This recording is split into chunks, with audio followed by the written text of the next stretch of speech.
উপস্থিত সকল বাহিনী এবং নির্বাচন কমিশনের কর্মকর্তাবৃন্দ এবং যাদের জন্য এই আজকের অনুষ্ঠান, প্রার্থী এবং প্রার্থীর প্রতিনিধিগণ, সবাইকে শুভ সকাল। আমি মেজর আবু সালেহ মোহাম্মদ ইয়াহিয়া, আমি second in command 23 east Bengal's regiment পদাতিক ব্রিগেডের। আমরা গত 9 আগস্ট 2024 থেকে বেসিক্যালি মোহাম্মদপুর এলাকার নিরাপত্তার দায়িত্ব নিয়োজিত ছিলাম এবং বর্তমানে আমরা আসন্ন যে ত্রয়োদশ জাতীয় সংসদ নির্বাচন 2026 এ উপলক্ষে ঢাকা 13 নিরাপত্তা বিধান করছি এবং ইনশাল্লাহ থাকবো। তো আমি শুরুতেই আমাদের প্রার্থীদের সাথে যে মত বিনিময় সভা ছিল, ওনাদের অনেক উদ্বেগ, অনেক আশঙ্কা উঠে এসেছে। সেক্ষেত্রে সেটাকে অ্যাড্রেস করে কিছু বলতে যাচ্ছি। কিশোর গ্যাংয়ের ব্যাপারে ওনারা বলেছেন, মাদক এবং সন্ত্রাসের ব্যাপারে। আমি জাস্ট আপনাদেরকে ছোট্ট একটা পরিসংখ্যান তুলে ধরছি। আমাদের এই ব্যাটালিয়ন আমরা ইন অ্যান্ড অ্যারাউন্ড 9 আগস্ট থেকে 550 দিনের মতো ঢাকা 13 আসন, বেসিক্যালি যেটা মোহাম্মদপুর এলাকায় আমরা নিয়োজিত রয়েছি। আমাদের দুটি ক্যাম্প রয়েছে এখানে। আমার ডানে আমার দুই ক্যাম্প কমান্ডারও এখানে উপস্থিত আছেন, মেজর সাদির এবং মেজর ফুয়াদ। তো এই 550 দিনে আমরা টোটাল 6224টা অপারেশন পরিচালনা করেছি। আমরা টোটাল 1165 জনকে গ্রেপ্তার করেছি, 312টি আগ্নেয়াস্ত্র আমরা উদ্ধার করেছি, 8475 রাউন্ড অ্যামুনেশন এবং 1914টি বিভিন্ন প্রকার অন্যান্য অস্ত্র এবং বিপুল পরিমাণ মাদক এবং গান পাউডার আমরা উদ্ধার করেছি। মাত্র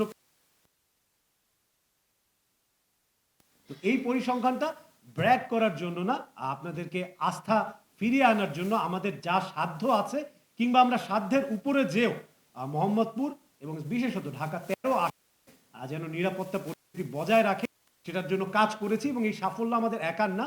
এখানে এডিসি তেজগাঁ এবং এডিসি মোহাম্মদপুর আছেন, ওনাদের সাথে ক্লোজ কোঅর্ডিনেশনে র্যাব 2 আমরা এই কাজ করতে পেরেছি এবং আমি নিশ্চয়ই আপনারা স্বীকার করবেন মোহাম্মদপুরের যে অবস্থা ছিল 5 আগস্ট 2024 পরবর্তী, বর্তমানে যে নিরাপত্তা পরিস্থিতি এটা অনেকটা ইমপ্রুভ করেছে।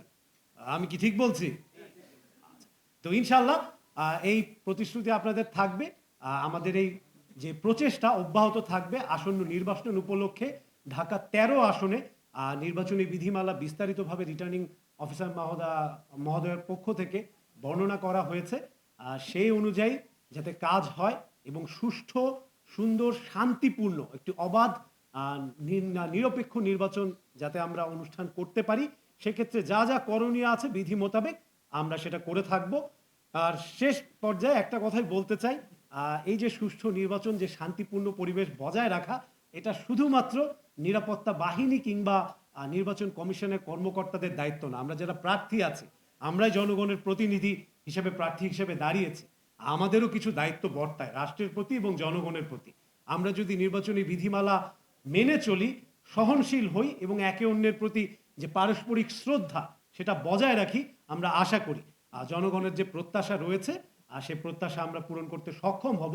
একই সাথে জনগণের যে আস্থার বিষয়টি রয়েছে, তারা যেন ভোট দিতে আসতে পারেন, নিরাপত্তা বাহিনীর প্রেজেন্স অবশ্যই থাকবে, তার সাথে আস্থাটা ফিরিয়ে দেওয়ার দায়িত্ব কিন্তু আপনাদের। গতকালের ঘটনাটি অনেকবার আলোচনা হয়েছে, এরকম ঘটনা সৃষ্টি হয়েছে কিন্তু প্রার্থীদের এবং প্রার্থীদের যারা সমর্থিত, যারা প্রচারণা চালাচ্ছে তাদের পক্ষ থেকে। তো আমরা যদি এই ব্যাপারে একটু কেয়ারফুল হই, সহনশীল হই এবং নিয়মগুলো মেনে চলি, আশা করি ইনশাল্লাহ আমরা একটা সুষ্ঠু, সুন্দর, অবাধ এবং শান্তিপূর্ণ নির্বাচন দেখতে পারবো। এই প্রত্যাশা রেখে শেষ করছি। আমাদের নাম্বার আছে, একটা পয়েন্ট এসেছিল আমাদের অধিনায়ক বা এরকম নাম্বার করা, আমাদের কনভিনিয়েন্ট নাম্বারগুলো বিভিন্ন জায়গায় সোশ্যাল মিডিয়ায় আমরা দিয়ে থাকি। এটা হচ্ছে আমাদের সাথে যোগাযোগ করার সবচেয়ে দ্রুত মাধ্যম। এরপরেও যদি আপনার কোনো কিছু প্রয়োজন হয়, আমাদের হেল্পলাইন আছে এবং কোন পয়েন্টগুলো, পয়েন্ট অফ কন্ট্যাক্টগুলো আমরা অলরেডি রিটার্নিং অফিসার মহোদয়ের কাছে দিয়েছি, আপনাদেরকে সরবরাহ করা হবে। এরপরেও যদি আপনাদের মনে হয় কোনো কিছু করার, আমাদের দরজা সবসময় সবার জন্য খোলা আছে সমানভাবে।